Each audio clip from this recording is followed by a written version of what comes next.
Ser podcast.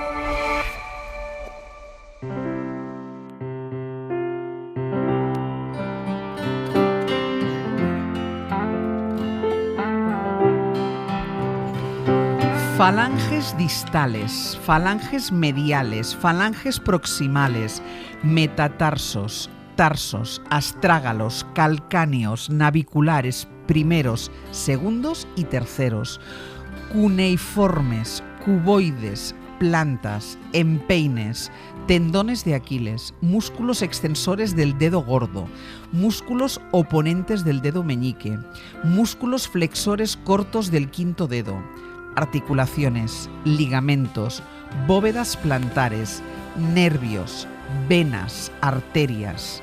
Hoy, en El Rincón y la Esquina, hablamos de los pies. Hoy por Hoy Magazine.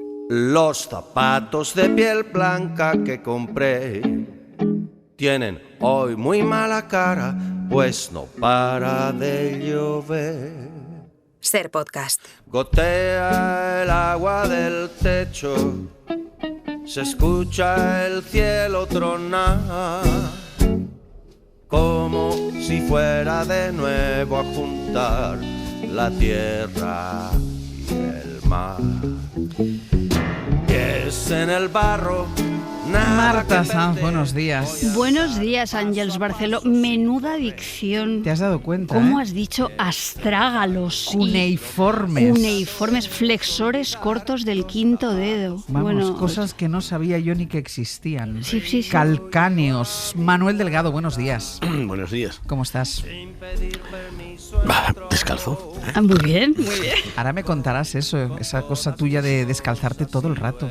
Sí, siempre. Bueno, yo vendría en pijama, de hecho, pero lo mínimo que puedo hacer es descalzar. Como a clase, acuérdate de aquellas fotos que nos enseñó. Claro. Más que nada porque sabes que hay cámaras. Que un día lo descubriste, que tú no lo sabías, y un día descubriste que hay cámaras. Nos están observando. Y te están observando. Cuidado con esos deditos, ¿eh? Venga, vamos con los pies. Bajad la mirada, mirad vuestros pies, un 39, un 40, un 42, un 46. Marta, empiezas tú. Bueno, yo lo primero que te tengo que decir es que al oír astrágalo me he acordado de que hay una novela maravillosa de Albertín Sarrasín que se titula así, El astrágalo. Ah, qué bueno. El astrágalo, y que es una especie como de Bonnie and Clyde a la francesa.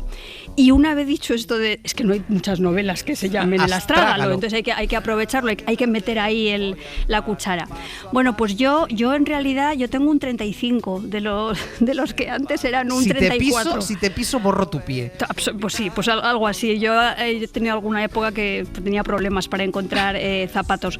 Pero además una de mis señas de identidad en la primera infancia fue que tenía los pies planos. Entonces en las primeras fotos que yo conservo erguida se ve claramente cómo juntaba las rodillas y una pierna salía por un lado, la otra pierna salía por el otro. Una visión infantil encantadora, pero de mayor hubiera sido un poco problemático. Menos mal que mi mamá era fisioterapeuta y se dio cuenta enseguida y me llevaron a una ortopedia, y además ella me trataba las piernas en casa, y me recuerdo durante muchos años de mi vida llevando unas plantillas dentro de las botas, comprando zapatos en los que cupiera la plantilla que tenía. Entonces, bueno, la primera vez que yo pude usar unas playeras, una manoletina baja, para mí fue, una cosa, pero una fiesta.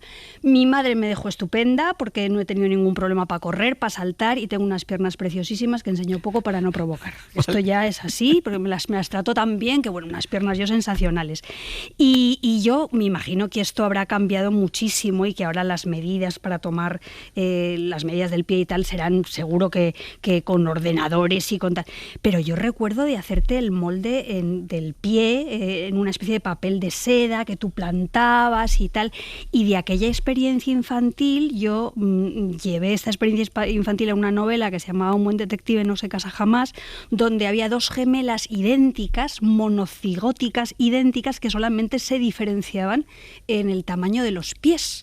Y entonces a una la pillan así como suplantando a la otra porque descubren su historial podológico y ven una de estos moldes de las plantillas. O sea que todo vale para algo. Luego ya el recuerdo de la infancia y la sensualidad y la delicadeza con que te tomaban las medidas en el papel se solapan ya con esa dimensión erótica de los pies femeninos, que luego hablaremos más largo y tendido de ellas, pero que podemos reconocer en la Cenicienta o en la Viridiana o en los pies vendados de las geisas, que son como los bonsáis, es decir, belleza controlada, que es fruto de la represión. Vendados Ángels. para que no crezcan. Sí. Manuel, ¿cómo va la relación con tus pies? Bueno, me llevo mejor que en otras partes de mi cuerpo, que no es el tema ahora, pero sí, aparte de que entiendo que el dedo pequeño del pie es la parte más fea de nuestro organismo, pues bien, me gusta tenerlos libres y por eso tiendo a descalzarme. Tengo un problema, que es que tengo los pies permanentemente dormidos o entumecidos por alguna cosa nerviosa, no de la cabeza, o sea, digo, por algún tipo de terminación. Sí. Y desde hace años me lo fui a mirar, pero no he visto el resultado. Pero es curioso porque vivo permanentemente como si ir descalzo implicara ir con calcetines de lana. Pero bueno, ¿tienes esa sensación? Sí, siempre, permanentemente. Pero mira, pero bueno, al final te acostumbras tampoco. Pero tú ahora mismo tú has llegado al estudio y cuando te has sentado te has descalzado. Siempre. Vale. Pero, a ver, digamos, todo depende de si en cualquier lugar público, en el lugar donde te sientas, hay una forma de ver qué pasa con tus pies. Pero si se puede más o menos disimular, me los quito siempre. Uh-huh. Es más, una vez en el círculo de Madrid, ¿cómo se llama? El círculo de Bellas Artes. Exactamente, que me invitaron a una cosa, digamos, y había una cortina, pero sin querer, es un poco entarimado, ¿no? Estaba hablando y sin querer le di una patada a uno de los zapatos que se cayó delante del público, lo cual causó simpatía y estupefacción. Yo en Barcelona, en el estudio, no le he visto quitarse los zapatos. A Manuel debe ser que es más pudoroso, claro. De hecho, ni siquiera me desabrocho el cinturón. O sea, cuando estás solo puede pasar cualquier cosa en ese estudio. Bueno. Claro, porque claro, las cámaras no ven no te ven de cintura para abajo ni tampoco te ven los pies. Ya. Creo, porque ya no sabes. Pero cuidado, yo creo que como siempre hablamos de otra cosa. Fíjate, la manera como empleamos el cuerpo para hablar del alma, de nuestro estado de ánimo, estoy hasta la coronilla, etcétera. Pero los pies sirven, imagínate, para tantas cosas, además de para andar. A veces que empleamos términos como andar con pies de plomo, pisar un callo, ir con los pies por delante, parar los pies o las patas, meter la pata, ser patoso. Sí. Yo en realidad a veces pienso en toda mi vida y me doy cuenta que toda ella está hecha de lo que más ha importado en ella, que son los pies de página, que son las notas, no es el cuerpo del texto, sino que son las notas al pie. Pues mira, voy a hacer una pausa y a la vuelta vamos a continuar con todas estas expresiones en el que utilizamos los pies, las patas y recordar 900, 100, 800, por si ustedes quieren también enseñar la patita en este programa, 900, 100, 800 para que nos cuenten historias y la relación que ustedes mantienen con los pies, 900, 100, 800. ¡Oh! ¡Mis pies! Hola, Barbie. Hola, Barbie. Hola. ¿Estás bien? Hola, Barbie. Sí, Barbie, me he caído. ¿Caído? ¡Qué vergüenza! Barbie, ¿no se avergüenza? Lo sé, Barbie, no sé cómo explicar esto, pero tengo los talones en el suelo. Ya no ando de puntillas. Tranquila, déjame ver. ¡Oh! ¡Pies planos! Hoy por Hoy Magazine. Ser podcast. De los pies hablamos hoy en El Rincón y la Esquina con Marta Sanz y con Manuel Delgado. Nos hacía Manuel, antes de irnos a publicidad, toda una lista de expresiones, de frases en las que utilizamos los pies, las patas. A ver tú, Marta. Yo hoy, ya sabes, levanto el pie en lugar de la mano, que suele ser mi costumbre. Y pues nada, pues abundando un poco en lo que comentaba Manuel, tenemos expresiones tan estupendas como vestirse por los pies, ponerse a los pies de alguien, caer rendido a sus pies, creer algo a pie juntillas, dar pie a una conversación, ser un hombre o una mujer de los pies a la cabeza. Entonces son expresiones que hablan desde la integridad, el peso específico, la sumisión, la posibilidad de avanzar. Da que pensar porque son a veces muy diferentes. Mi padre, que es un lingüista contrariado, se rebela contra una expresión en particular que es estar de pie. Dice que esto no puede ser, que lo correcto tendríamos que decir estar de pies. Porque si estuviéramos de pie, estaríamos todo el rato a la pata coja. Como un flamenco. Tal, igualmente. Es que eso de estar, ¿qué es eso de estar de pie? ¿Que estamos de pies? De pies, pues vamos a adoptarlo. Claro, esto es así. Estamos de pies. Mira, vamos a escuchar, ya no entenderán por qué, vamos a escuchar un fragmento de la película Memorias de una geisha. Levántate. No como un caballo. Desliza el pie hacia adelante. Eso es. Camina. Eres una magnífica geisha. Mameja, ¿cuándo elige una geisha a su danna? Me temo que es precisamente al revés. Concéntrate en tus estudios. La música, el arte de la conversación. Ese es el camino más seguro para atraer a un danna, con los pies en el suelo, no en el aire. Con los pies en el suelo, no en el aire. Manuel, tú has hablado de tus pies entumecidos. Por cierto, creo que tuviste una vez un problema con tu tendón de Aquiles. Lo iba a mencionar, pues tal, pero claro, digamos, los tobillos entran. Es que es un. A veces cuando me planteo el tema del espacio, oye, mierda, se me está a punto de apagar el ordenador. Le he dicho a mis nietos que si me dejan el ordenador sin batería me lo digan, porque ahora igual me puedo quedar y iré a ciego con el guión, con la pauta esta. Yo te iré guiando. Bueno, yo seré tu perro guía. No, esto tendón de Aquiles, que por cierto, ayer estuve comentando con una persona, un colega me dijo que se había roto el tendón de Aquiles y que había estado 6 meses de baja. Yo me lo rompí empujando la fragoneta, no explicaré en qué circunstancias, porque siempre es muy raro y todo. Pues yo no pillé la baja, me cago en es que la gente, hostia, está de la mantequilla, ¿qué pasa? El tendón de Aquiles. Mira, Koeman se rompió el tendón de Aquiles y luego nos dio la Copa de Europa. Claro. Pero este no es el tema, vale. Lo sé. Para la gente, si se rompe un tendón de Aquiles, Manuel tiene que pedir la baja, ¿eh? Otra cosa es que tú seas un tío duro y curtido y tal. No, pues, señor, no. Y un culo inquieto. Hombre, claro, no. Pero mira, además a mí, con escayola, pero me cago que no, hombre, que no. Bueno, lo del tema El tema era, yo te iba a decir, que tú me has hablado de tus pies entumecidos, del tendón de Aquiles, que no me lo habías contado, pero ¿los pies son también o pueden ser una puerta para el placer? Hombre, a ver, digamos, descartando variantes más sofisticadas, un masaje en los pies, quieras que no, una pareja que se ame, pues se da masajes en los pies como mínimo y es una fuente de placer. Y yo una vez fui a que me hicieran, me invitaron a un masaje de pies, que fue una mierda, porque la masajista, muy amable, se empeñaba en hablar conmigo. Yo decía, oye, no me digas nada, que estoy yo con el tema y me estás despistando. Pero de verdad que fue un fracaso, porque una masajista, ¿por qué de pronto te habla? Digamos, estate por lo tuyo, bueno, no importa, tampoco es el tema. Pero yo iba a mencionar que a veces dar un masaje en los pies puede ser una fuente de problemas, de inquietudes, incluso de peligro físico. Y si no, que lo digan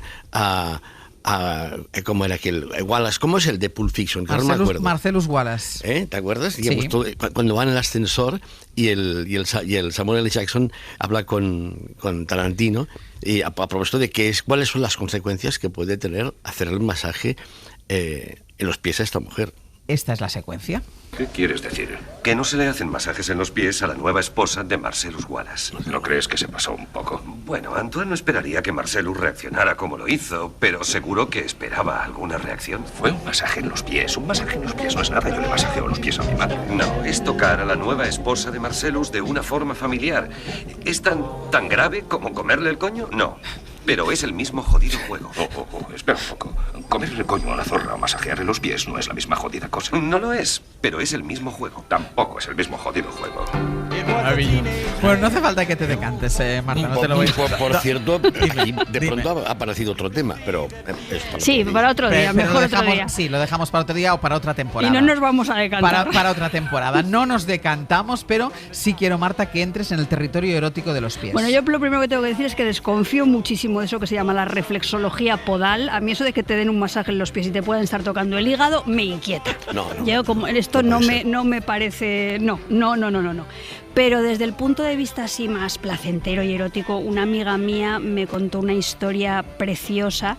Ella se enamoró perdidamente de un chico que comenzó a hacerle por los deditos de los pies, a besarle los pies, a lamerle los pies, y dice que ella es el momento de su vida en el que se sintió más limpia y más amada que nunca, y a mí me pareció absolutamente precioso, ¿no?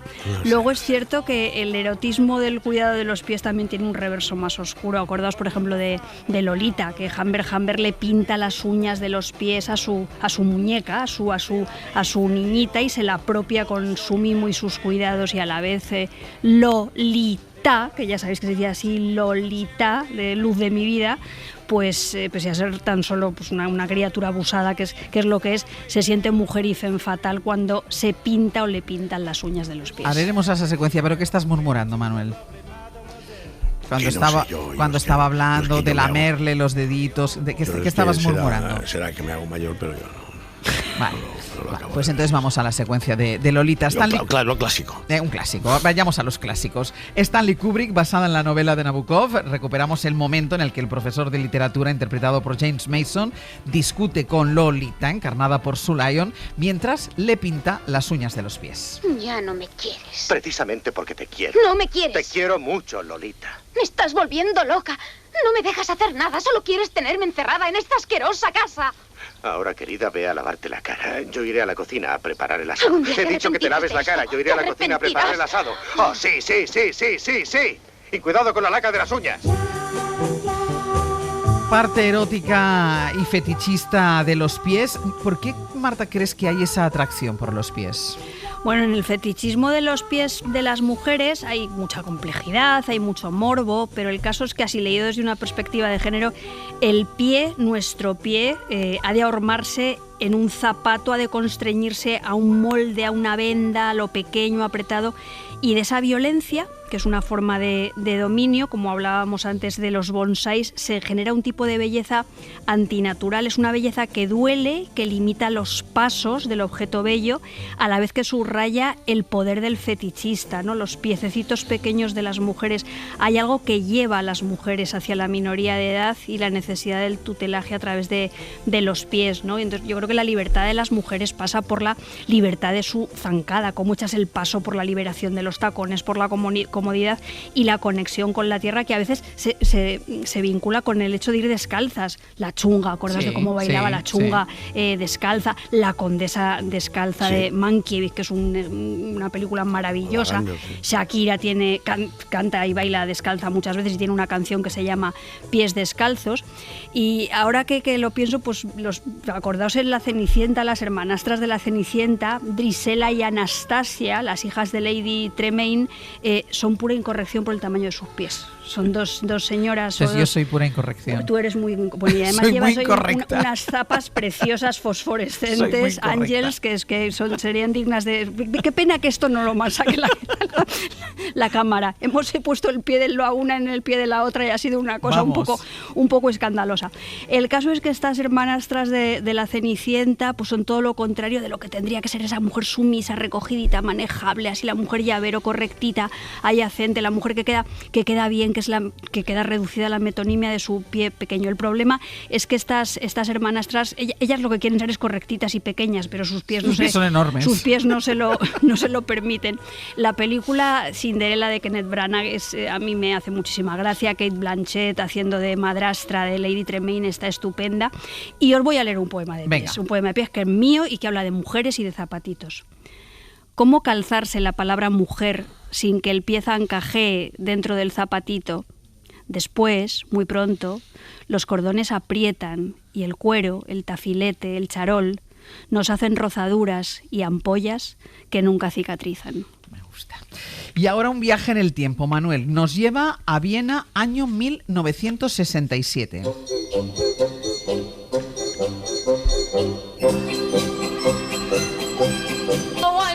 One day that you'll say that you care. If you say you love me madly, I'd gladly be there like a puppet on a string.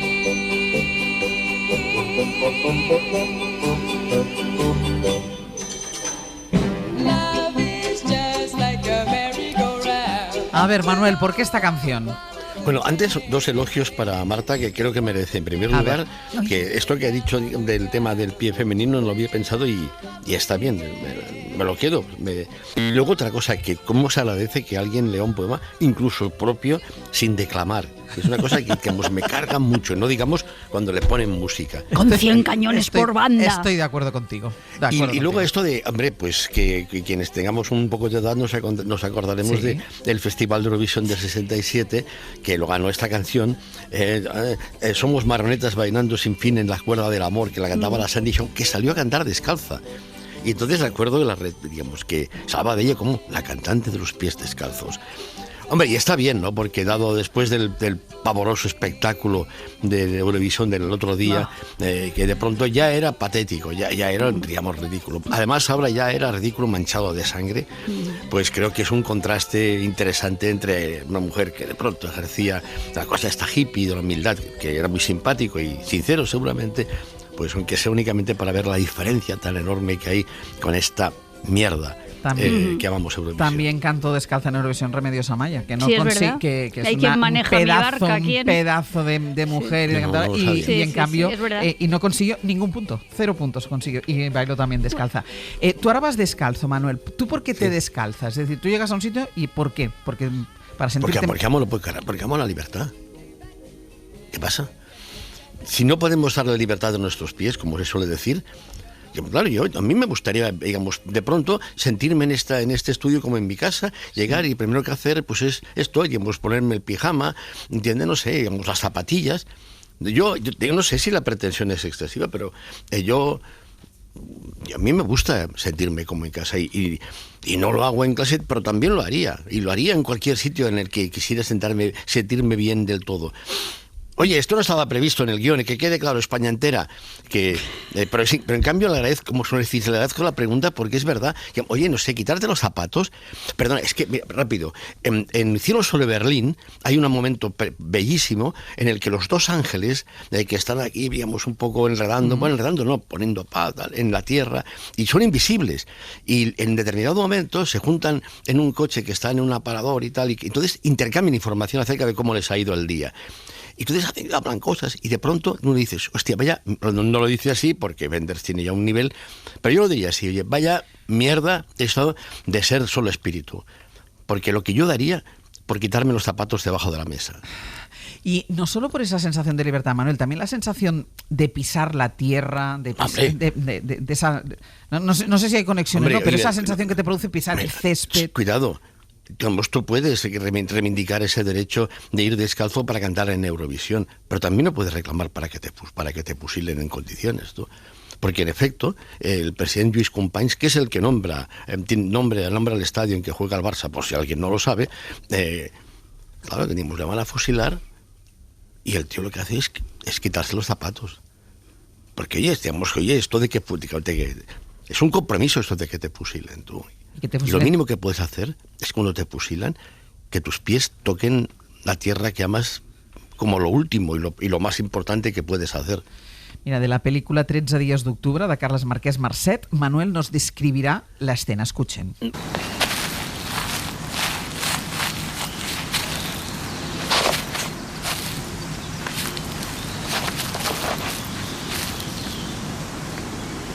Sisplau, no em disparin a la cara.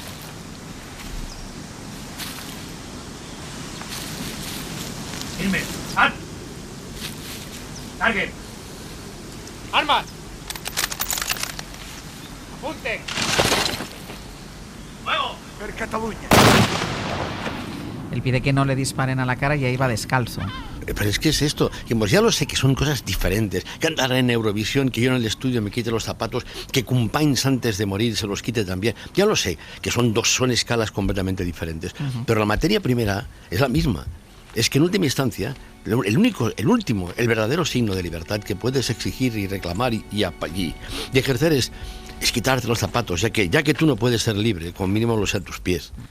Mira, los pies, yo le preguntaba antes, Marta, Manuel, por qué se me ponía descalzo, y él decía, por la libertad, y esa sensación más allá después de lo que hemos estado hablando, pero sí es verdad que siempre ha estado ligado el hecho de ir descalzo a la libertad, a la rebeldía, a esto del que estábamos hablando, la conexión con tu tierra, con tu patria, la conexión con la naturaleza. Absolutamente, y además el ir descalzo es una transgresión y al mismo tiempo es un placer y conecta la transgresión con el placer. O sea, yo recuerdo cuando era pequeña caminar descalza era maravilloso, pero esa maravilla aumentaba el riesgo de coger anginas. Decían, cálzate. Siempre Entonces, yo tenía un abuelo que decía, es que el constipado entra por los pies. Claro, pero en cualquier caso en el hecho de ir descalza yo creo que prevalece todo lo que tiene que ver con el placer, andar descalza por un suelo de madera, por las baldosas frías en verano, por la hierba. Antes yo creo que Manuel ha citado ya esa maravillosa película que era Descalzos por el Parque, basada en una obra de Neil Simon, que los protagonistas son Robert Redford y Jane Fonda, una pareja de enamorados que viven en un piso altísimo sin ascensor, y él es serio y ordenado y ella es un poco alocada y muy vitalista, y entonces una noche él se va a correr, se emborracha y va descalzo por el parque, y es ella quien lo tiene que controlar un poquito, ¿no? Corriendo por el parque de Washington Square. Ahora se le hubieran comido las ratas que hay. Los dedos de los pies, pero bueno. Paul, ¿eres tú? La verdad no estoy muy seguro. Te he buscado por todas partes. ¿Ah, sí? Pues nunca me encontrarás. ¿Y tu abrigo? ¿Dónde está tu abrigo? No necesito abrigo. Solo estamos a 2 grados. ¿Qué has estado haciendo? ¿Qué he estado haciendo? Pues esto es lo que he estado haciendo. Pasearme descalzo por el parque. Paul, estás loco. Ahora seguiremos hablando de eso, de ir descalzo, de ese contacto con el suelo, con la naturaleza, con la tierra. Y les pedimos a ustedes 900-100-800 que nos llamen y que nos cuenten historias relacionadas con los pies. No solo enfermedades, que los pies son, antes decíamos, son fuente de muchísimo placer. ¿Les gusta ir descalzos? ¿Por dónde les gusta ir descalzos? 900-100-800. Usted primero, madame. Cuidado, tengo un pie un poco hinchado. He estado... Sí que me vale. No le vale. ¡Me vale! No le vale. ¡Es mío! Ha encogido. Pruebe otra vez.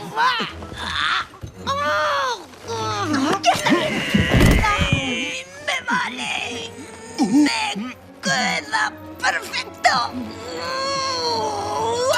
Mala suerte. I want la la la, but I know my limitations.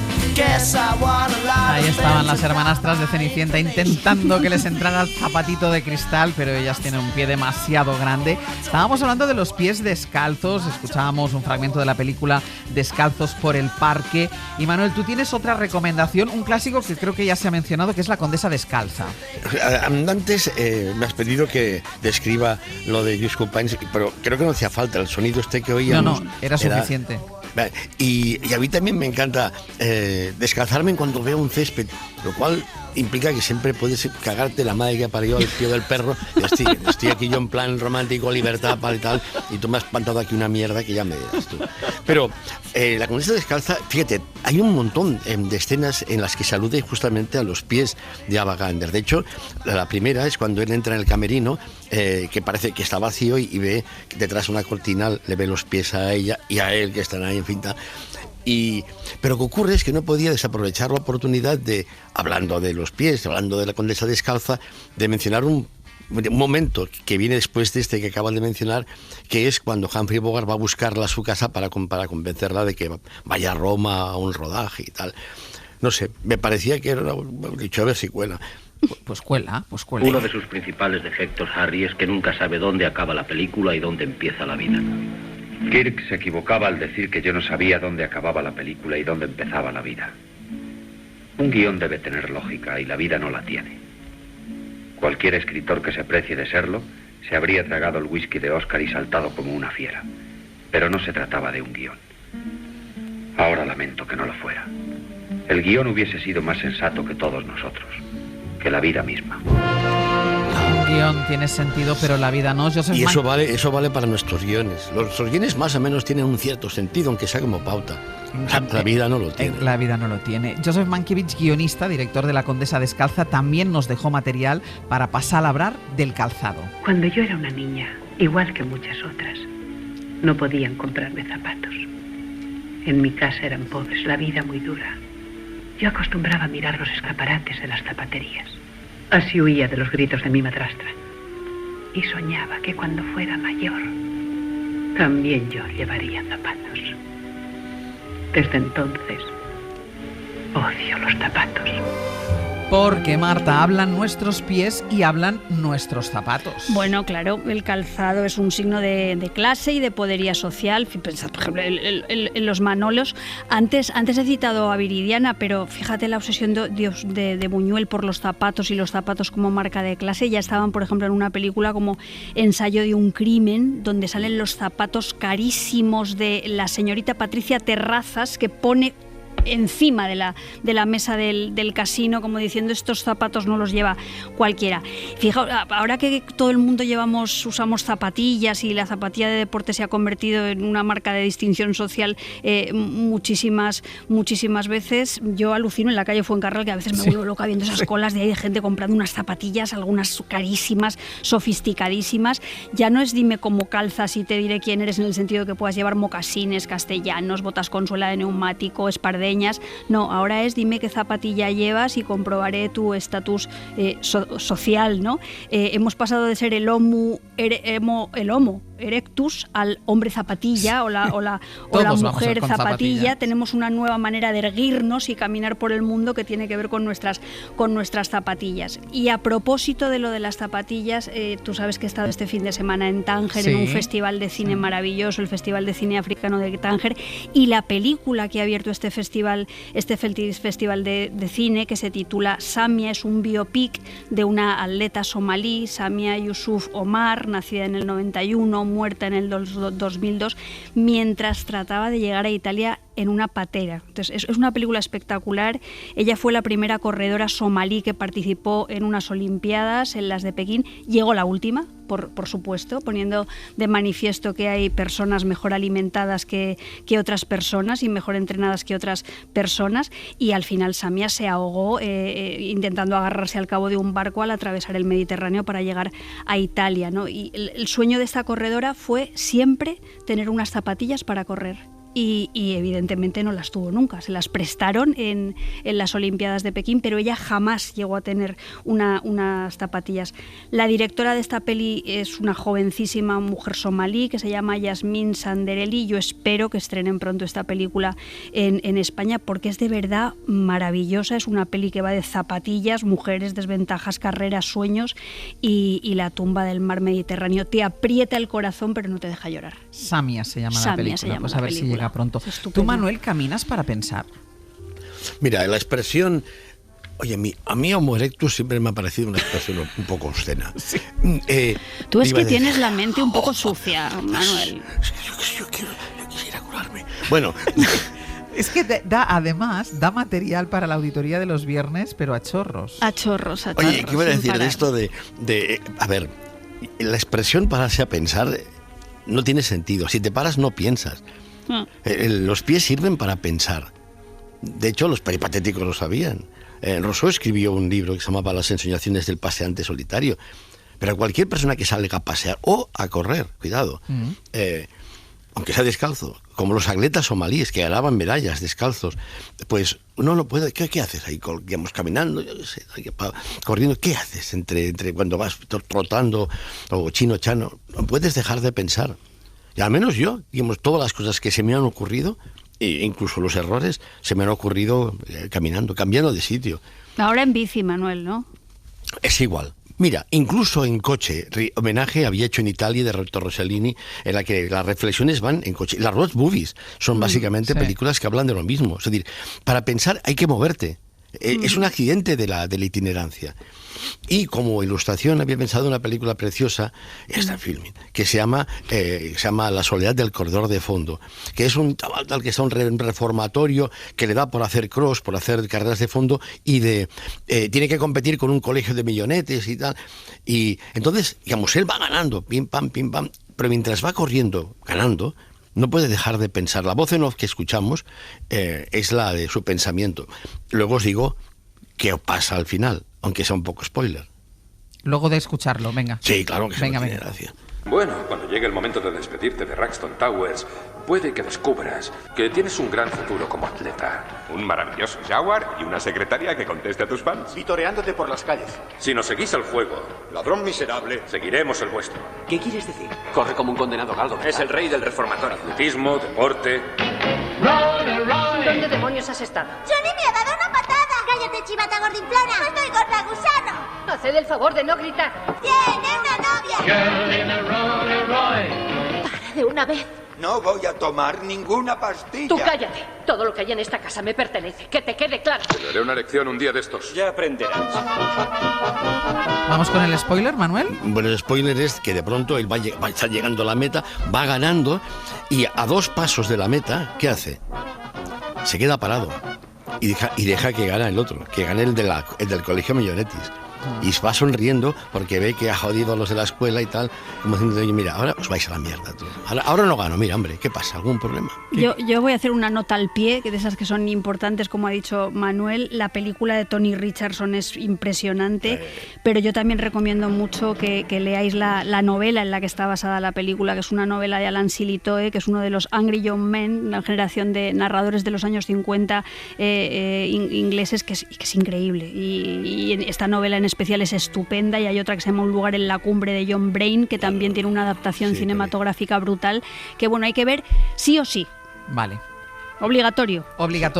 Leer y ver. Obligatorio. Pilar desde Badajoz, buenos días. Hola, buenos días. Cuéntanos, Pilar, ¿qué querías contarnos sobre los pies? Pues mira, yo tengo una fantasía. Yo voy a que me hagan la pedicura y la manicura. ¿Sí? Es un matrimonio chino. Sí. Ella te hace la manicura y él te hace la pedicura. Sí. Es un señor, bueno, físicamente no muy agraciado y además suda mucho. Sí. Entonces, pero hace la pedicura divinamente. Una exfoliación, unas cosas. Entonces yo cierro los ojos y no veo al chino.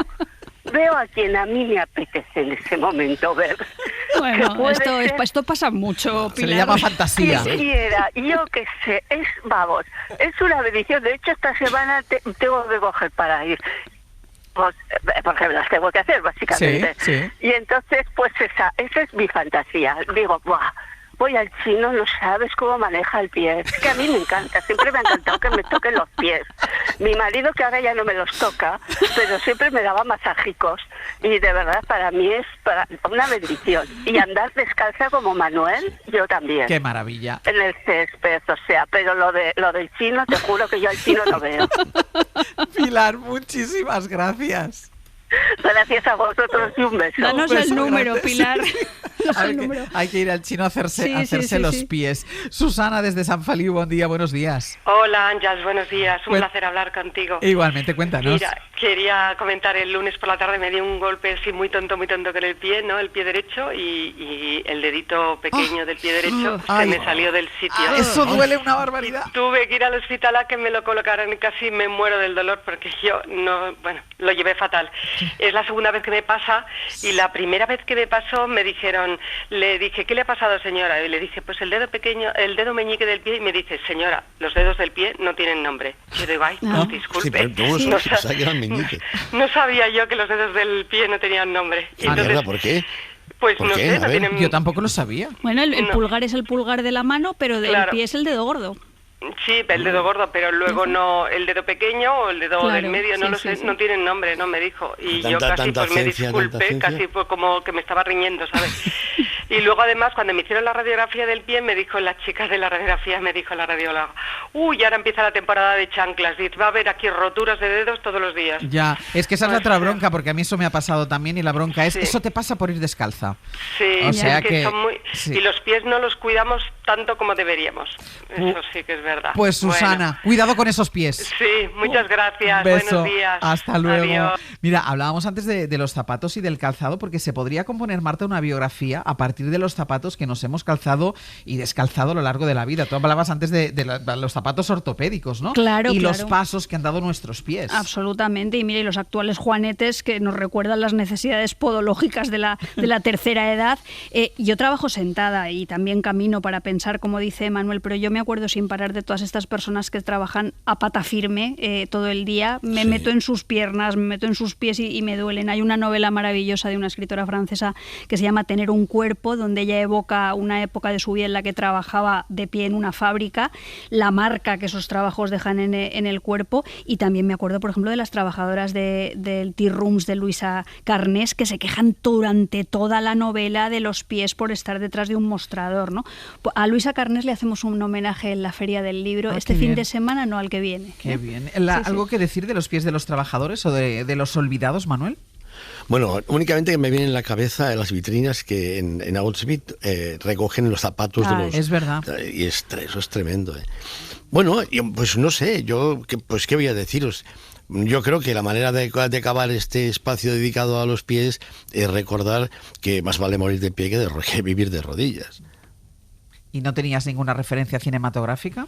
Tenía la de Viva Zapata, pero como ya he visto que no entra, porque miro que son 55. Pues claro que Pero entra. es que, Manuel, aquí la que dirige el programa soy yo. Ya te diré yo si no entra o no entra. Mira si no entra Viva Zapata. Los terrenos están cercados y guardados por hombres con armas. Están plantando caña de azúcar en nuestros trigales. Los tribunales decidirán que... Con su permiso.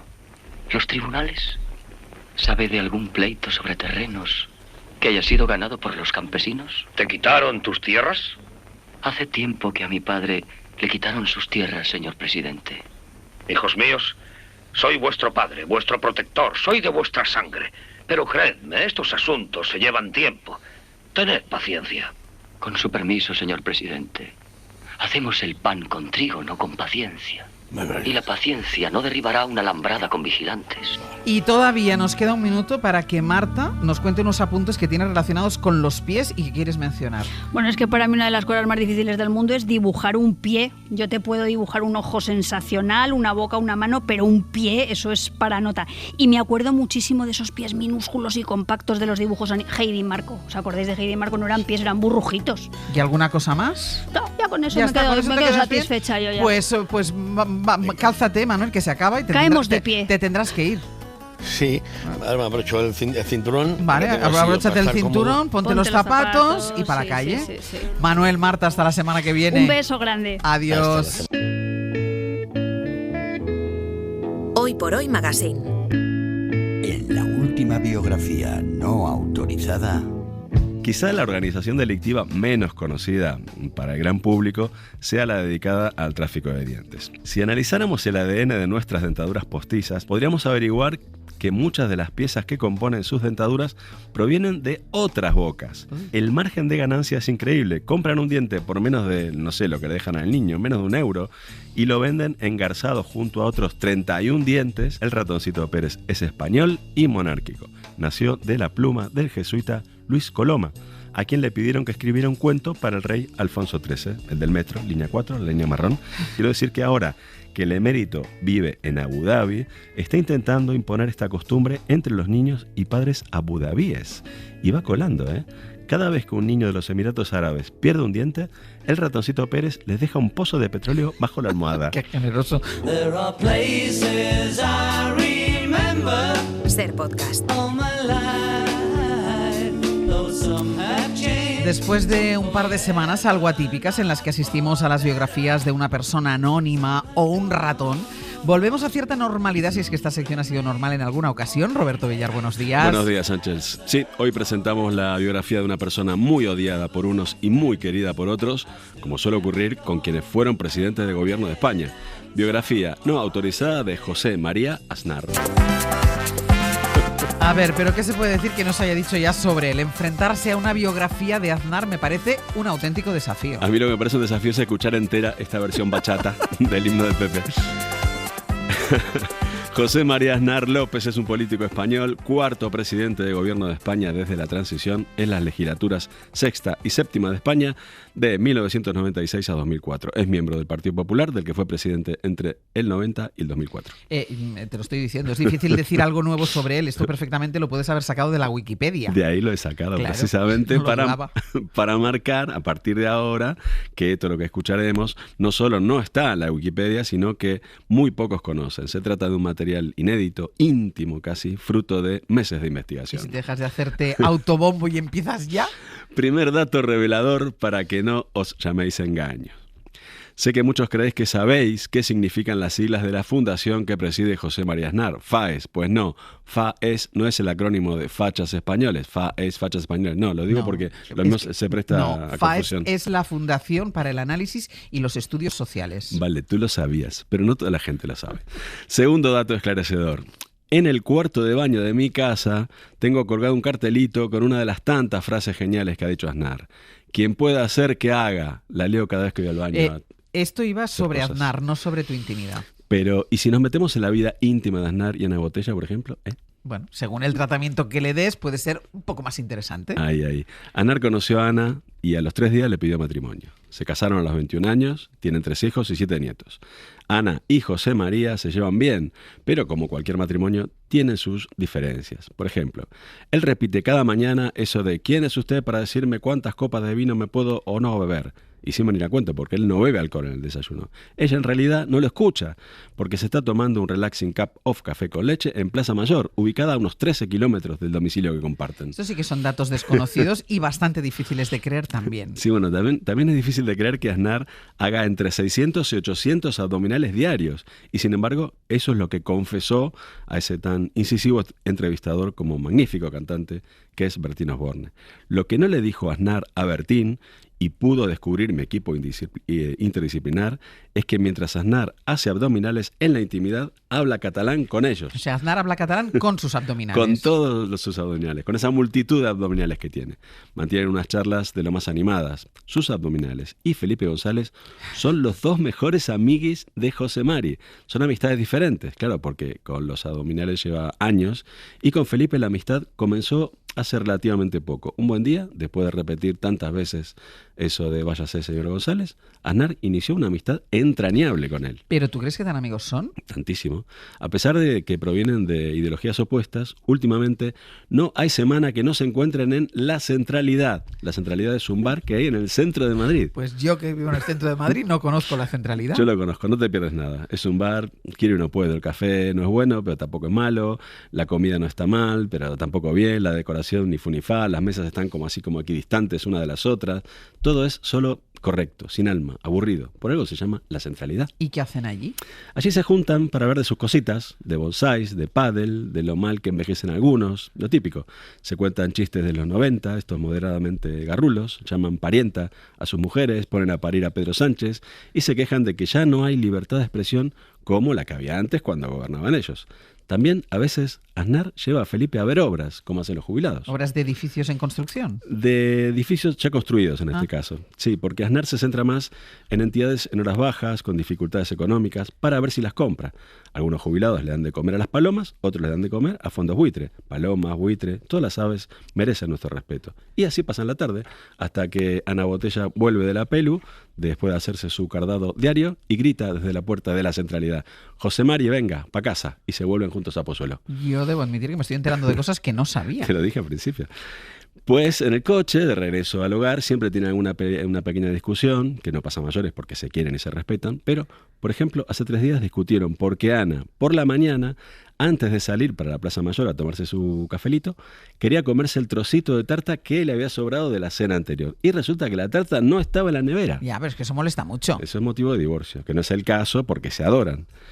Pero el caso es que Ana le preguntó así muy civilianamente a su marido: tú no sabrás quién se comió mi pedazo de tarta, ¿no? Y él, sin dudar ni un momento, le soltó: ha sido ETA.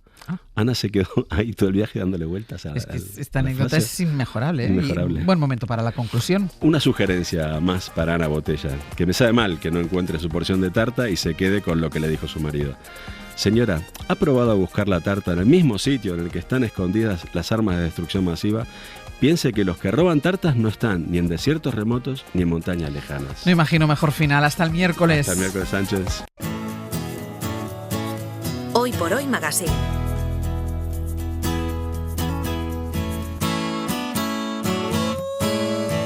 Ser podcast. ¿Cuántas son las cosas que yo aprendí? Muchas las que hicimos, muchas más que hacer, pero lo más importante y serio fue pasarlo bien. Escurrí los corazones, bebí lo Un miércoles más vamos a conjugar un tiempo anterior. Regresamos al pasado para ver en qué medida nos marcó una ley, una noticia, un personaje, un disco, incluso un politono. Así recordaremos detalles que habíamos olvidado y entenderemos por qué somos como somos. Empieza nuestro pretérito pluscuamperfecto con la ayuda de Ana Oslé. Hola, Ana. Hola, Ángels, ¿qué tal? Estamos a 3 días de la final de la Liga de Campeones, Paris Saint-Germain, Inter de Milán, pero en este rato nosotros no solemos mirar al futuro, sino que siempre miramos al pasado. Sí, y vamos a viajar a la noche de ayer, claro, 40 años atrás. Per avere inizio la partita, consentitemi di non definirla. Porque vamos a volver a la final de la Copa de Europa de 1985 entre el Liverpool y la Juventus, que se jugó en el estadio de Heysel, en Bruselas, y se recordaría para siempre no por su resultado deportivo, sino por los 39 aficionados que murieron y los 600 que fueron heridos. Conjugamos entonces la tragedia de Heysel y cómo esta cambió el fútbol, conjugando solo la tercera persona del plural, ellos. Ellos, loro, los vencedores de una final que no pasaría a la historia por su mérito, la Juventus. Era cominciato leggermente fuori, comunque calcio di rigore, Platini. Con un gol de Michel Platini por un penalti en el minuto 56, los de Turín se hicieron con una Copa de Campeones que nunca han querido celebrar. Una de las dos que han ganado. Lo sportivo esulti per questo successo della Juventus, che è successo del calcio italiano, anche se l'uomo conserva l'amarezza e il dolore di una serata. Para el recuerdo quedó el tono serio y medido de esa retransmisión. Sí, porque todos los que estaban en el estadio y todos los que seguían el partido por televisión o por la radio desde sus casas sabían que pasaba algo, que una hora antes de su inicio una avalancha humana contra las vallas de una zona del estadio había provocado muertes. Eso es lo que sabían. Filippo Ricci. Yo me acuerdo, lo vi, el comentarista de la televisión no sabía qué decir, había muertos ahí y se jugó. Y al final se decide el partido con un penalti absurdo y después hay futbolistas que festejan. Esto es algo que si lo miramos hoy con los ojos que tenemos hoy, como consideramos la violencia, el fútbol es algo que llama muchísimo la atención. Los futbolistas dijeron que no se habían enterado del todo, 39 muertos. Ahí en el, casi en el césped, ahí alrededor, una masacre así, una carneficina. Bueno, me duele todavía 40 años después. Así lo recuerda el corresponsal de la Gazzetta dello Sport, Filippo Ricci, y así lo vivió Italia, como una tragedia. La tragedia di Bruxelles sfugge ad ogni interpretazione e ad ogni commento. Porque de los 39 muertos, 32 eran italianos, 4 belgas, 2 franceses y un británico. Tercera persona del plural, ellos. Ellos, los que fueron las víctimas de la falta de seguridad, control y asistencia médica y de la radicalización de las aficiones. Hanno lasciato provocare tutto, hanno lasciato fare tutto hanno lasciato fare. El estadio estaba abarrotado con 60.000 espectadores. Más de 25.000 aficionados de cada equipo estaban repartidos en diferentes zonas. Y la UEFA reservó unas zonas para los aficionados belgas, para aficionados neutrales. Pero esas entradas reservadas al público local fueron adquiridas por los italianos. Era la zona Z. Una zona en la que el público estaba de pie en uno de los fondos del estadio, junto a una esquina anexa a la zona X, donde había muchos aficionados radicales del Liverpool, que empezaron a lanzar objetos y se abalanzaron sobre los italianos. Así es como se produjo esa avalancha, al intentar alejarse de los radicales del Liverpool, que se acumularon todos los aficionados italianos. En el fondo de la zona quedaron aprisionados contra el muro donde finalizaba la gradería, que luego caería, y contra las vallas protectoras que separaban las gradas del terreno de juego. Así murieron asfixiados, sin auxilio. Aunque no es la mayor tragedia, número de víctimas de la historia del fútbol que fuera retransmitida en directo, es verdad que provocó un gran impacto. Tercera persona del plural, ellos. Ellos, los que tuvieron, como decíamos, que emitir esas imágenes, informar, intentar entender qué estaba pasando en directo. Solo se conoce el caso de una televisión que decidió suspender la emisión, la República Federal de Alemania. La mayoría de la gente no sabía qué había pasado, qué estaba pasando, pero la verdad es que nosotros sí, gracias a un amigo de Coca-Cola, de Alejandro Andreu. Aquí escuchamos a José Ángel de la Casa, que estaba trabajando para Radio Televisión Española aquella tarde, y con él estaba, como él decía, Alejandro Andreu. Estuvimos con él en el box de comentaristas y ya vimos que había movimientos, policías, empujones, gente que iba. Yo, al poder moverme libremente por el estadio, salí al parking. Había una pared alta desde la cual se estaban descolgando gente ya de la parte de tribuna, ya gente inconsciente en el suelo.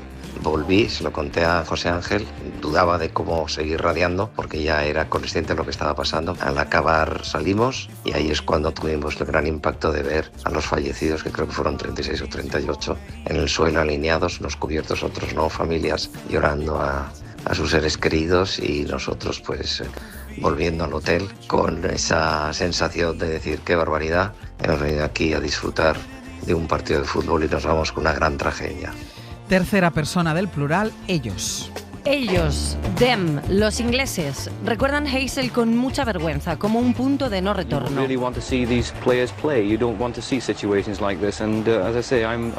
Sabían que tenían un problema, los hooligans estaban en pleno apogeo, consumían grandes cantidades de alcohol, promovían ideas violentas y, como se vio aquel día, provocaban graves daños. Sid Lowe es corresponsal de The Guardian.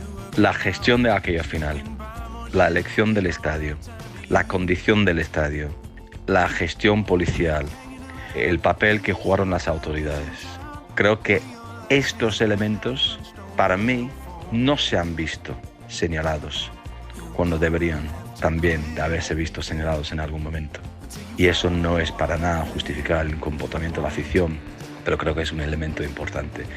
Y cuando se habla de Heysel en Inglaterra, se tiende a hablar también de Hillsborough, que vino 4 años después con la misma afición en circunstancias muy diferentes, pero también un elemento, digamos, en común es ese mal manejo de los aficionados de fútbol. Como apunta Sid Lowe, con este y el incidente de Hillsborough, donde se perdió la vida de 97 personas, debían poner fin a los hooligans. Era una cuestión de Estado. I wish we could get those responsible, get them before a court and stiff sentences so that they stop anyone else in their tracks. Yo recuerdo que a partir de ahí la UEFA sancionó a los equipos ingleses. Sí, les prohibió participar en competiciones europeas de manera indefinida. 5 años estuvieron sin competir. Y al Liverpool, aunque la sanción era mayor, le duró 6 años. Vamos a seguir conjugando la tercera persona del plural. Ellos, los responsables de la seguridad de los eventos futbolísticos que vinieron después, que reconocen que Heysel fue un antes y un después en los campos. Julio Zendal fue durante 25 años responsable de seguridad del Santiago Bernabéu. Falló todo. Yo recuerdo perfectamente cuando puse la televisión donde estaba esas décimas de segundo que piensas que estás confundido de canal. Yo recuerdo una chica aplastada contra la alambrada y entonces te das cuenta de que no se actúa, que nadie reacciona. Entonces, a partir de ahí, UEFA manda unos protocolos de obligado cumplimiento. Se implantó ya el sistema de cámaras para controlar a esa zona de los violentos. Los cacheos totalmente exhaustivos, totalmente enfocados principalmente a ellos. Entonces se implantó el asiento en todo el estadio, ¿no? Eso quita también mucha violencia. Y en España podemos decir de que es pionera en muchas cosas, es impensable que puedan pasar una cosa así. Ellos, los que han analizado lo que allí pasó, explican por qué el partido no se suspendió. El gobierno belga decretó el estado de sitio en Bruselas y se disputó el partido para evitar peores consecuencias, porque eran 50.000 personas desatadas. Se crearon corredores hacia el aeropuerto, el puerto y las carreteras para desalojar así a las aficiones. But still it's the shadow of death that hangs over this stadium for the violence and the terrible scenes. An hour and a half before the game was due to start. Y en primera persona nos ayuda a recordar esa trágica final de la Copa de Europa Enrique Ortego, periodista deportivo entonces, en aquella final, director de deportes de ABC. Enrique, ¿qué tal? Muy buenos días. Hola, muy buenos días, Ángels. 40 años ya. ¿Qué es lo primero que te vino a la cabeza o que te viene a la cabeza ahora recordando todo esto de esa tarde? Lo que no se me puede ir de la cabeza es la imagen de aficionados italianos que cuando ya lograron saltar al terreno de juego se vinieron directos a nuestras cabinas, a nuestra sala, a nuestra tribuna de prensa para intentar por los teléfonos que teníamos en los pupitres, evidentemente. Estamos hablando de que entonces el móvil no estaba ni en proyecto y nos quitaban los teléfonos, ni nos pedían permiso, solo querían llamar a casa para comunicar que estaban vivos y comunicar a sus más allegados lo que habían vivido y lo que habían visto en ese fondo norte porque realmente estaban atemorizados. Ahí fue cuando empezamos a darnos cuenta de la tragedia que estaba comenzando. ¿Y era una tragedia que se veía venir? O sea, todo transcurría tranquilamente hasta que pasó eso.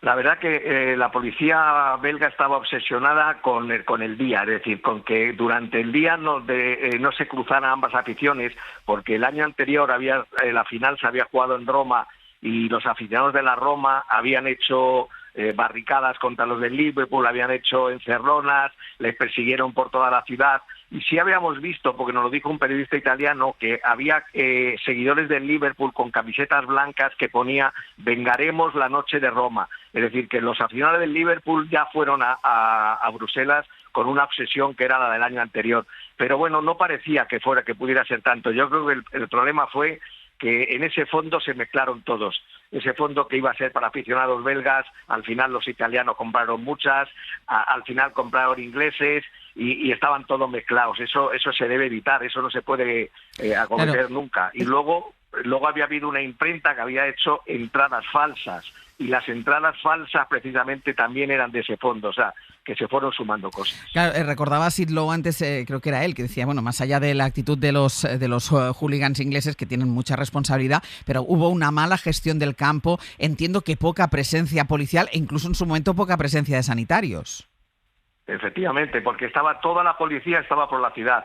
A los policías, según nos explicaron luego, les dijeron que solo fueran al estadio una hora antes, y ya cuando quisieron entrar al estadio ya había sucedido todo, ya había habido las cargas policiales. Al principio había 6 policías solo, que parecía que estaban jugando como las películas, ¿no? Ellos cargaban a los hinchas ingleses y los hooligans les cargaban a ellos, y nosotros incluso comentábamos en plan jocoso, mira, son cargas así, y no, era imposible. Pero claro, cuando ya llegó el núcleo de italianos, ya empezaron a llegar, ya cuando llegó la policía ya era tarde, pero porque la policía estaba fuera, no estaba dentro del campo. Decía Julio Zendal que Heysel fue un antes y un después. ¿Tú cómo crees que cambió el fútbol a partir de esa tarde, Enrique? Pues la seguridad empezó a ser protagonista en el fútbol. A partir de entonces la seguridad no estaba en primer plano, y a partir de entonces ya la seguridad, luego, como habéis ya comentado, estaba Hillbrook, también estaba el campo del Brentford, que se quemó una tribuna porque era de madera. Es decir, pasaron muchas cosas seguidas para que todos nos concienciáramos de que ir a un partido de fútbol era un riesgo, y a partir de entonces se limitaron muchísimo las cosas. Sería impensable que esto pasara ahora.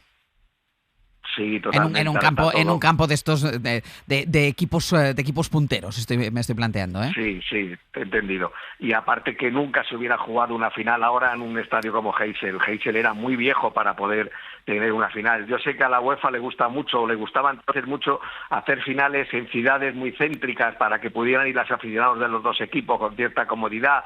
Por eso ya ahí el Atlético había jugado en el 74 la final contra el Bayern, el Madrid había jugado otra final. La Bruselas era un sitio muy apetitoso para organizar finales por ese lugar estratégico, pero claro, no tenía un estadio para organizar una final entre dos aficiones como la italiana y la inglesa. Claro, y ahora escuchando todo el recorrido, claro, uno se plantea cómo pudo jugarse aquel partido. O sea, eso ni se planteó, la posibilidad de no jugarse.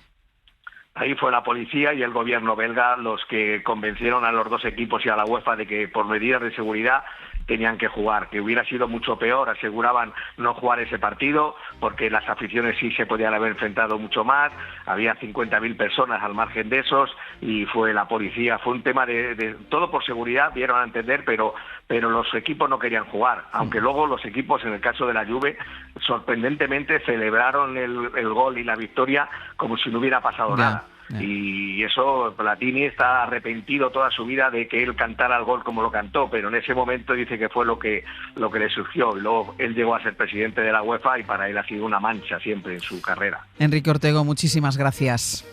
A vosotros, un abrazo, buenos días. Hasta luego, Ana, hasta luego. Hasta luego.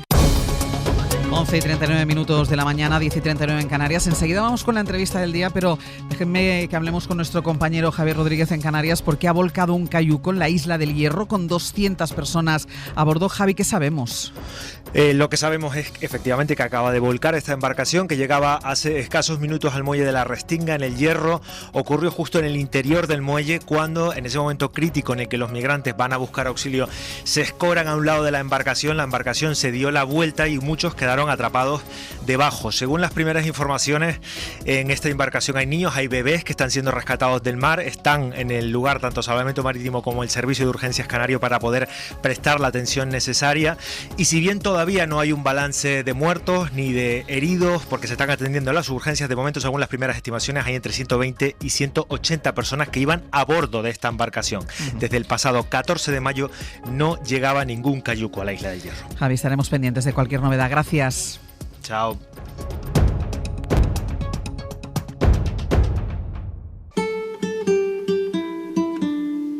Hoy por Hoy Magazine. Ser Podcast.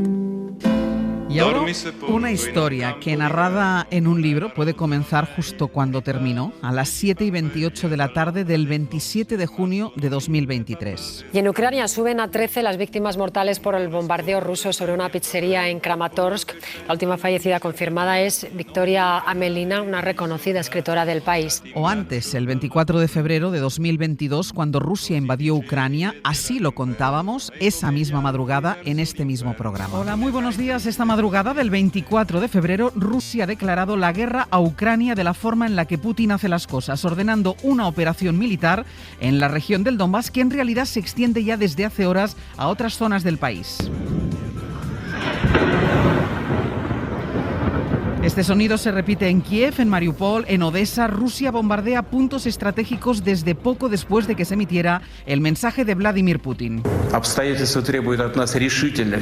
O tal vez poniendo el foco aún más atrás con la ocupación de Rusia en Crimea ya por el 20 de febrero de 2014. Crimea es un punto estratégico, político y militar, y la presencia militar de los rusos parece que ya es un hecho. Última hora, Victoria García, buenas tardes. Buenas tardes, Esther. 6.000 soldados rusos se habrían desplegado por Crimea, en una región de Ucrania fronteriza con Rusia, con aspiraciones de dejar de ser ucranianos y volver al arropo de Moscú. También podría haber sido la crónica que nunca podrá contar Victoria Amelina, escritora, activista ucraniana, asesinada por un misil mientras comía en una pizzería de Kramatorsk. O de los que estaban a su lado con ella y sin embargo no murieron, como la corresponsal de guerra colombiana Catalina Gómez. Este es el resultado de un ataque que acaba de suceder en la ciudad de Kramatorsk. Este es uno de los restaurantes más importantes de la ciudad, cuando un misil cayó exactamente. O Sergio Jaramillo, exalto comisionado de paz.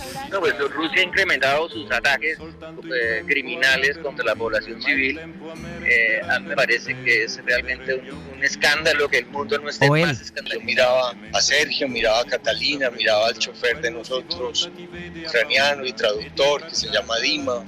Y luego, Héctor Abad Faciolince, el escritor que relata en Ahora y en la Hora cómo salvó su vida del impacto de un misil y del espanto, del horror de la guerra en Ucrania. Igual que casi hace 20 años narró en El olvido que seremos la violencia en Colombia que terminó costando la vida a su padre, el médico y defensor de los derechos humanos, Héctor Abad Gómez. Héctor Abad Faciolince, muy buenos días. Buenos días, gracias por invitarme. ¿Qué tal estás? Bien, aunque oyendo todo esto, no sé, raro, es muy impresionante. Claro, porque eran vuestras declaraciones momentos después de que ocurriera que cayera el misil. Claro, me di cuenta, nunca lo había vuelto a oír. Así contamos nosotros, formaban parte de las crónicas que contábamos. El shock de sobrevivir a un misil sobre un restaurante en el que estabais comiendo, ¿tuvo algo casi más de irreal todavía que horroroso? Sí, porque todo se suspende, porque lo último que yo pensé fue nos mataron y me quedó siempre la duda, a veces todavía la tengo, de si no nos habremos muerto todos en ese momento y tengamos la sensación de seguir viviendo como si nada.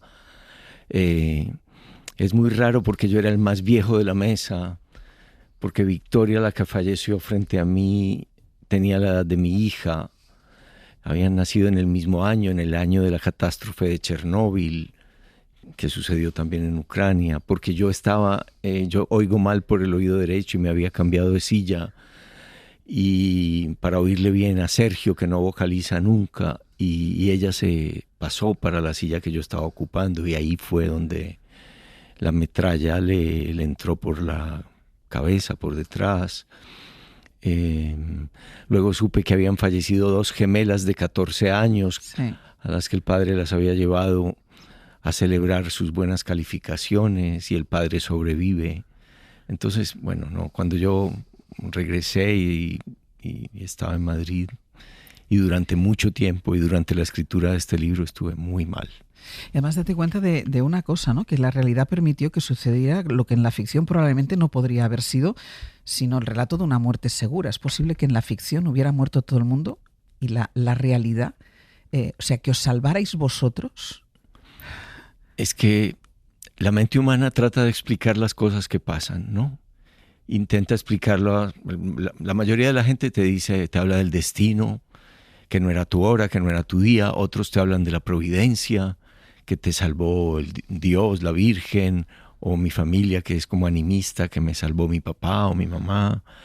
Pero luego la mente por sí sola también se vuelve como con pensamiento. Yo que soy escéptico, racionalista, que creo, se vuelve loca. Uno piensa, estoy vivo, estoy muerto, ¿por qué estoy vivo yo? ¿Con qué derecho estoy vivo yo? ¿Me puedo poner contento de haber sobrevivido o me debe dar vergüenza de haber sobrevivido? ¿Y cuánto tiempo sigues viviendo con todas estas preguntas? Yo, escribiendo este libro, que no me sanaba, todo lo contrario, sino que me enfermaba más y más, esas son las preguntas que yo me hago todo el tiempo en el libro, trato de contestar.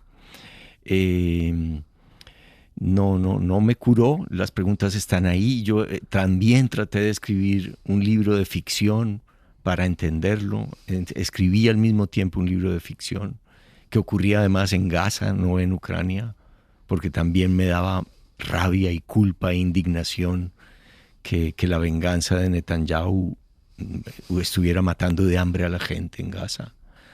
Entonces no quería mirar por el solo ojo de Ucrania por el hecho de haber yo visto, presenciado un crimen de guerra de Putin, uno más, entre los muchos que sigue cometiendo. Pero también quería ver otros crímenes de guerra que el mismo Luis de Vega me contaba desde Israel, porque él después de Ucrania se fue a Israel. Amigo y compañero. Sí. Y también Catalina había hecho reportería en el Medio Oriente. En fin, es que vivimos en una época tan dura, tan rara, que de repente, no sé, lo que decían ciertas personas de la extrema izquierda, que todo era culpa de la OTAN y de Ucrania y de Zelensky, de repente empieza a decirlo Putin, bueno, es que parecía de Putin, empieza a decirlo Trump. Sí. Y es como, ¿a quién estoy oyendo? ¿A quién estoy oyendo? Decías que durante la escritura no te sanaba. ¿Completar la escritura te sanó o no te ha servido para eso? Haber escrito, sí. Escribirlo durante la escritura fue horrible. Haberlo escrito, haberlo terminado, que mis editoras, Carolina de España y Carolina de Colombia, Carolina del Norte y del Sur, que les digo yo, que ellas me hayan ayudado a montar el libro, a podar la ficción, que me decían ellas y también mi mujer que esa ficción era muy rara. Porque mezclabas ficción con realidad. Sí, un capítulo era en Gaza de ficción, porque yo nunca he estado ahí. Y el otro capítulo era esto, del libro que ya salió sobre Ucrania. Pero sí, yo admito que era muy raro y agradezco que hayan podado esa parte de ficción. Pero lo quiero decir porque a veces la gente piensa que algunos, cuando padecemos algo, cuando tenemos especial cariño por un país, y yo lo tengo por Ucrania, no vemos otro tipo de crímenes que ocurren en el mundo. Pues yo sí que lo veía y trataba de escribirlo con la imaginación. Pero lo pude escribir con la experiencia. Y además, como fallece una escritora que había dejado de ser escritora para dedicarse a documentar crímenes de guerra, Victoria, con mucho valor. Porque en general las mujeres ucranianas son las que se van con los niños del país y dejan a sus hombres ahí en la batalla. En el caso de Victoria era al contrario. Su marido trabajaba en la seguridad de Estados Unidos y ella volvió, dejó de escribir ficción, dejó de escribir cuentos infantiles y novelas y se dedicó solo a escribir, a documentar crímenes de guerra. Y decía que de vez en cuando no aguantaba más, la guerra le explotaba en un poema, sin sintaxis, sin puntuación, sin nada, como metralla. Y eso era... Tú conoces muy bien la violencia en Colombia, sufriste y escribiste además ese maravilloso libro sobre el asesinato de tu padre. Esto es la violencia en Ucrania, hablas de Gaza también. Al final, ¿todas las violencias son iguales, se parecen? Son horribles. La guerra es como un agujero negro que se va tragando vidas y vidas y vidas, pero hay dos puntos de vista de la guerra de todas maneras, creo yo. Una cosa es que te ataquen, una cosa es que te invadan, que te destruyan tu casa, tus escuelas, tus hospitales, y otra cosa es quedarte de brazos cruzados o tirarte al suelo, agacharte y decir tú eres más fuerte, tú mandas, y otra cosa es defenderte. Yo creo que Ucrania tiene derecho a defenderse. Es decir, cuando la gente duda incluso de las armas, de si se les deben dar armas o no, pues al menos armas defensivas podría ser, ¿no? Al menos armas antimisiles, antidrones, para que no te maten, para que no caigan esos misiles en las pizzerías, en los restaurantes, en las estaciones, en los hospitales. Al menos armas defensivas, yo creo que nadie debería dudarlo. Yo conocía el episodio, evidentemente, porque lo contamos aquí, hablamos de ello, pero yo no conocía tu vinculación con Ucrania, que es la que he descubierto a partir del libro, porque a mí me parece deliciosa esa manera en la que dos muchachas, porque son muy jóvenes, que tú lo desvelas más tarde, son dos niñas casi, te escriben un día porque quieren traducir al ucraniano El olvido que seremos. Sí. Todo empieza de una manera muy literaria y muy bonita. Sí. Ellas quieren, como un acto de resistencia, porque ya estaba la invasión de Crimea, que ustedes señalaron al principio. Bueno, vamos a traducir autores que escriban en español, y han seguido, al ucraniano, como una muestra de resistencia cultural, porque la cultura ucraniana tiene que resistir a la invasión rusa. Y es muy bonito, me escriben que quieren traducir El olvido que seremos, que lo acaban de terminar, que les parece perfecto para su colección, no tienen dinero prácticamente, eso es lo de menos. Y así empieza, y yo digo, Ucrania, ucraniano. Yo francamente sabía muy poco, casi nada de eso. Forma parte de Rusia, el ucraniano es un dialecto ruso. Se parece al polaco y no al ruso. Y bueno, y sale el libro, pero primero la pandemia y luego la invasión, era imposible ir. Ellas me dicen, bueno, vamos a hacer por primera vez una feria del libro en Kiev, aunque haya guerra. A los rusos les encanta tirar misiles donde hay aglomeraciones de personas, pero creemos que tal vez no se atrevan a tirar un misil en una feria del libro. Vienes.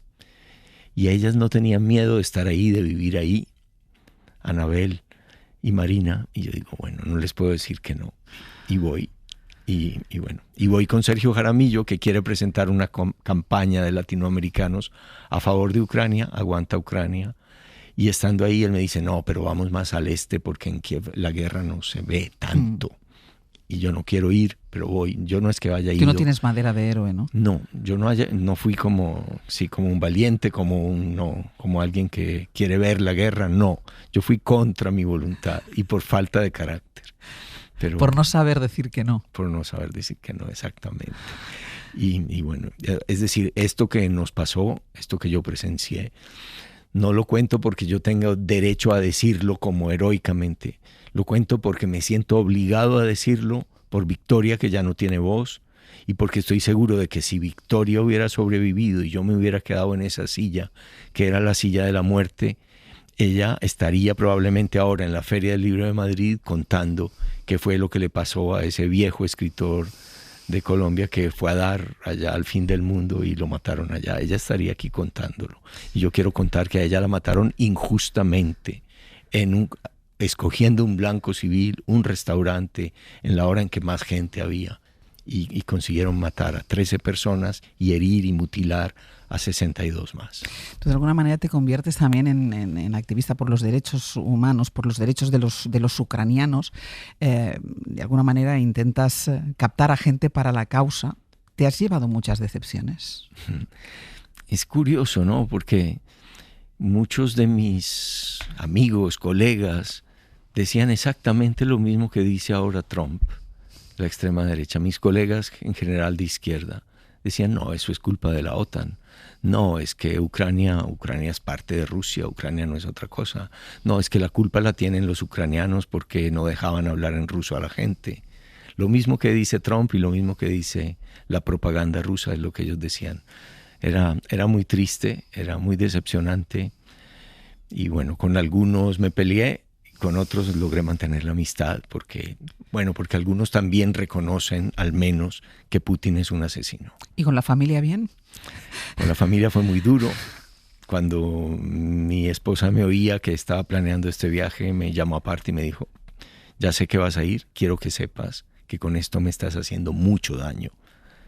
Y cuando pasó esto, ella me dijo, bueno, y después de verme en ese año deprimido, mal, sin ser capaz de escribir este libro, este viaje a Ucrania nos jodió la vida para siempre. Yo recomiendo mucho que lo lean porque no es la historia de ese episodio que porque él estaba allí quiere contarlo, sino porque es un libro que permite entender muy bien lo que pasa en Ucrania, cómo es Ucrania y cómo se vive ahora mismo en Ucrania. Y es un libro maravilloso que se devora, Héctor. Yo otra vez tengo que darte las gracias por lo que escribes. Gracias a ti por leerlo, por darme la oportunidad de leerlo. Muchísimas gracias. Hoy por Hoy Magazine. Ser Podcast. Casal, buenos Hola, días. Ángeles, Francino, buenos días. Muy buenos días. Venga, contadnos. Pues mira, estamos siguiendo muy de cerca esas imágenes que nos llegan en directo de ese rescate del cayuco en la isla del Hierro. Hay al menos, como hemos contado en el boletín, 2 mujeres muertas según los últimos datos y el drama, ¿no? El drama de quien recorre una larga travesía y ese sueño se frustra justo cuando están a punto de llegar a puerto. Naturalmente estaremos hay muchos en niños, Canarias. además hay bastantes bebés, entre bebés y niños pequeños. Es otro día, por lo demás, cargado en lo político. Desde las 11 se reúnen en Bruselas von der Leyen y Pedro Sánchez y de ese encuentro pues cuelgan un montón de temas, los aranceles, la guerra de Gaza. Aquí en casa, con Sánchez en Bruselas, pleno en el Congreso muy descafeinado con la sesión de control y con el Partido Popular arremetiendo duro contra el PSOE por el asunto de la UCO. Y naturalmente el tiempo, hoy sí que sí, termómetros que rozan los 40 grados en muchos puntos del sur del país, pero esto no va a ser eterno. Dice el pronóstico que a partir del domingo, de nuevo, parece que vuelve la primavera o lo que antes se llamaba primavera. Pues mira, mejor tú, porque lo de estos días me parece que va a ser un poco insoportable. Sí. A ver, Francino. ¿Qué somos nosotros? Contadores de historias, ¿verdad? Sí. Vale. Hola, mi amor. Estoy en el lugar donde están las células de nuestra hija, de la sangre y del cordón, y lo hemos visto todo, está todo aquí. He visto los 3 tanques en los que están las 4 muestras, 2 de tejido y las 2 de sangre. Y he visto cómo trabajan, lo hacen muy bien. Estoy muy emocionado porque aquí solo hay vida y es muy importante para nosotros. Y yo te quiero mucho. ¿Alguna vez te has preguntado qué harías para proteger a tu familia? ¿Hasta dónde llegarías para evitar su sufrimiento? Si hubiera una manera de proteger a tu descendencia desde el momento en el que nacen, ¿lo harías? Esto que acabamos de escuchar es el comienzo de Madre Célula, el podcast que hoy presentamos en el Club de la Escucha, que cuenta las historias de familias de toda Europa, incluida esta española que escuchábamos, que lidian con la falta de transparencia en el almacenamiento privado de células madre en Suiza. Sabéis que mucha gente, cuando nacen críos, deja cordón umbilical, células. Lo ponen como en un banco, se lo guardan. Para si en el futuro un trasplante, bueno, pues hay empresas de estas que no funcionan como deberían y que pierden el material. Qué tremendo. Y hay alguna historia de estas que es realmente, efectivamente, tremenda. Hoy en el Club de la Escucha. Vale. Y Santiago Niño Becerra y Carlos Boyero, pero quería destacar esta historia. Muy bien, pues bien destacada, porque vale mucho la pena. Hasta luego. Hasta ahora. Hasta luego.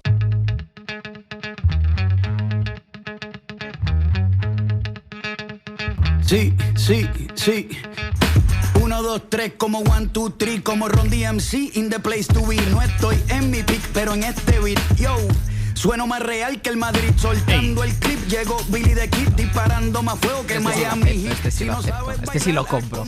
Este sí lo compro. Ni tanto ni tampoco, también digo, porque este sí lo compro. Ahora soy más real que el Madrid. Eso no lo este sí lo compro. De todas formas, yo no sé qué vamos a hablar ahora, me lo diréis, pero yo creo que habría que hablar del gorro que lleva puesto Eduardo Barba. Es que claro, que o sea, que yo tenga que hacer el último tramo de este programa de radio. ¿Quieres que te confiese una cosa? Le he dicho, si pareces Indiana Jones, y me ha dicho el tío, luego te enseño un látigo. ¿Qué quieres decir? Así te ha dicho. De todas maneras, y yo le he dicho que si era el fontanero y me ha dicho, también la respuesta ha ido un poco por ese mundo. Claro, tubería. Es que vais provocando, también os digo. Está juguetón. Que dice que llevaba el gorro por el sol que cae, pero es que estás aquí dentro, Barba, ya te lo puedes quitar. Ya, pero no se lo quita. Tío. Sí, él se debe encontrar guapo, se debe ver guapo. Y una camiseta dandy.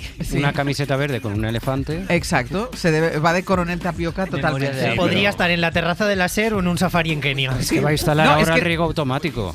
Y tú estás muy contento por eso. A ver, 1h30 todos los días, ahora con este sol. Ganaremos en calidad de vida, Severino. Se ve seguro que ganará en calidad de vida. Venga, pero al margen del aspecto que tiene hoy Eduardo Barba, ¿de qué más queríais hablar? Un aspecto fiable, confiable. Nada, oí todo parte de una pregunta que se ha hecho Alejandra, porque Alejandra me ha sorprendido mucho que hay una clase de personas, un tipo de persona de la que no se fía. Hablando hoy de pies, yo he dicho, yo no me puedo fiar de alguien que no tiene cosquillas. Me parece como robótico, como poco humano. ¿Cómo no vas a tener gente que la tocas y la da igual cómo? Cosquillas en cualquier lado, ¿no? No solo pues en los está bien visto eso, ¿eh? Está bien visto. Pero hay gente que no tiene cosquillas. Pero no te fíes de mí entonces porque yo no tengo cosquillas. No, eso es porque no te las has buscado en ningún sitio. Bien. Hombre, si me pillas muy desprevenida, puede, pero sería un susto. Bueno, pero tienes algo. No. Pero yo tengo problemas. Perdón. No, que yo tengo problemas con la pedicura. O sea, voy y cuando te hacen lo de que te raspan y me tocan lo que es el arco del pie, no lo puedo soportar. Claro, eso iba. ¿A ti te pueden dar un masaje en los pies? Sí. Y la pedicura te la pueden hacer perfectamente. Es que la pedicura ya expliqué el otro día que tengo grima con las uñas. Ah, con la lima de las uñas. Pero no os pasa ya que solo hablar de cosquillas ya os hace como gracia. Pero todos tenéis cosquillas. Pero totalmente, claro. A mí me tocan el pie y le puedo arrancar la cabeza por efecto. Sí. Incluso hay una infalible que es cuando haces así en la rodilla y aprietas fuerte arriba. Eso es a todos los niños y adultos. Sí. Y hay gente que no se puede ir a hacer masajes tampoco porque no puede ni que le toquen a... Ya. Ángeles, ponte ante el espejo y mira a ver si eres inteligencia artificial. No, pero no, yo conozco más gente que no tiene cosquillas. No, hay gente que también. Hombre, más gente habrá. Yo creo que no puede ser, fíjate. Yo no me lo creo. Es que no saben en qué punto las tienen. No, yo creo que no la han tocado bien. Eso es, hay que tocarse más. Mira, pues aquí está Eduardo Barba, que está dispuesto a tocar a todo el mundo. Eduardo, tócate y tócanos. Pero es una suerte porque las cosquillas son una forma de tortura también. Sí, sin duda, vamos. Pero, de las peores. Pero también... Yo creo que no tengo, pero sí. Es que creo que no tengo, iba a decir. Porque a lo mejor sí tengo capacidad para aguantarme, pero no te puedes aguantar. ¿Las cosquillas se pueden aguantar? No. Si las tienes, las tienes. Hay gente para todo en el mundo. Y también depende del momento. Si te una coquilla suavita, sí, pero así de bestia no. Ahora luego me harás esto de la pierna. No. Sí, hazlo de la pierna. Son muchos años. Hazlo en directo. Por jugar un poco con el show. Todo por el show. Pero si ahora no hay cámara. Es verdad. Bueno, sí, pero lo oímos. Vamos a ver. ¿Puedes quitar la Sí, silencio absoluto. Un momento. A ver si tiene cosquillas. Voy a proceder. ¿Sastre va a proceder a hacer cosquillas? ¿Qué quieres decir? No. Nada. No siente nada. ¿No notas nada? No. Sí, hombre, noto tus dedos oprimiéndome la pierna y un poco así como de cosquilla. Pero no eres humana. Cuando vas al médico no te hacen lo del martillito en la rodilla y se levanta la pierna. Pero eso hace 1000 años que no se hace. No, sí se hace. El cloroformo lo habrán hecho. En las revisiones médicas eso se hace. A mí nadie me ha golpeado con un martillo. Una cosa, en la revisión médica el grupo Prisa lo siguen haciendo. Sí, sí se hace. Si te golpean con un martillo y la pierna no se levanta, estás muerto. Estás muerto. Claro. Hoy por hoy.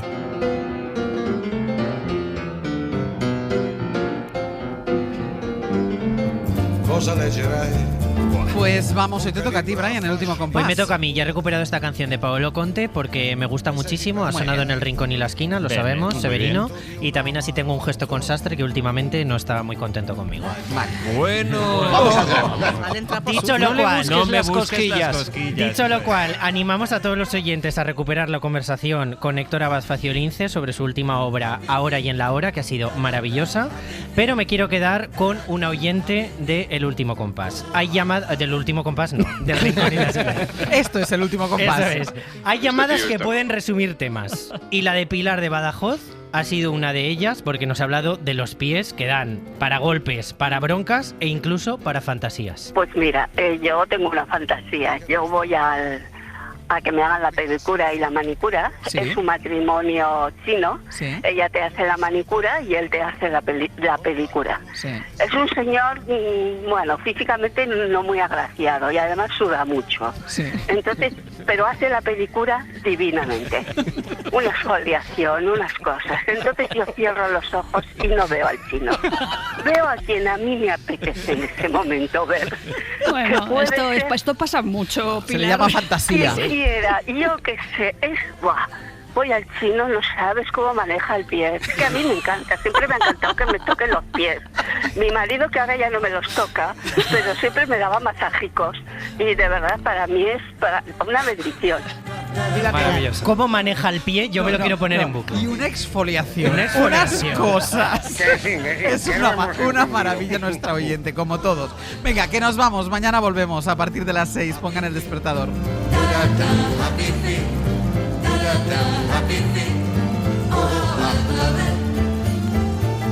Happy fit, happy fit, happy fit.